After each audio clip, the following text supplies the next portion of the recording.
Aboubacry officiel bis ni ki tey daal jàpp leen dootu leen amati benn jaaxle si wàllu info bu gaaw te wóor. asalaamaaleykum mbokk yi maa ngi leen di nuyu di leen fekk ku ci nekk fa nga toog di la wax asalaamaaleykum wa rahmatullah di jiital ci nuyu ak siyaar bi nag Cheikh Mouhamadou Mountakha di ko ñaanal sama borom mu yàgg fi loolu tëgër di ko ñaanal kilifa di ci réew mi yëpp di ko ñaanal sëñ Abou Baraka xarit Cheikh Mouhamadou Fadel ak sama buntu ci sëñ Fall muy Alaaji Cheikhouna Mbacké Cheikh Mouhamadou Fadel di sant Sénégal yëpp nag ndax depuis barki démb ba léegi gis naa soutien yi di wax ne awma seen fay yàlla mi am seen fay yàlla na yàlla fay di santaat bu baax a baax nag Cheikh Mouhamadou Mountakha comme ni ñu ko doon waxee rek ndax jàpp nañ ne képp kuy aar war mooy Touba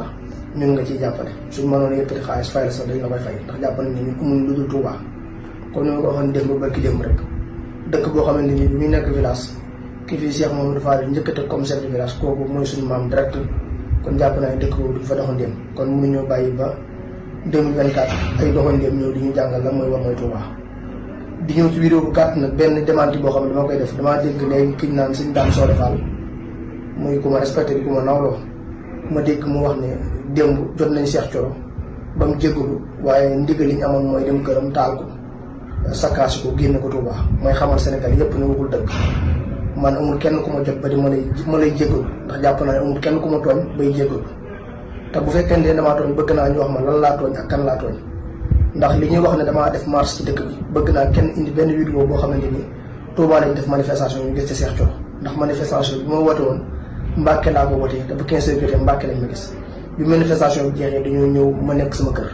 kon bu fekkee ne ay politique dañoo làqatu ci ginnaaw lii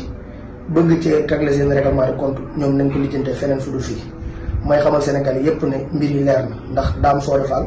tudd na ci ne sëñ Bass Abdou Khadir moo ko joxoon ndigal pour ñu ñëw sama kër sakkaasi ko loolu ci audio bi la te audio bi buñ ma interpellé dinaa ko teg kon daal may xamal ne man de du ma ne leen duñ mën a ñëw sama kër yàqu ko wala ñu taal ko waaye buñ ñëwee lépp lu leen ci fekk nañ assumer seen responsabilité te xam ne légitime défense ci réew mi lañ ko fekk te man nag du ma xaar kenn di ma sàkkal pexe wala ngay jël sama bakkan ci sew ndax sama bakkan gën doo ko jaamu yàlla du ma xaar ba heure bi ay mandat ñu di ma faagaagal. Asalaamaaleykum.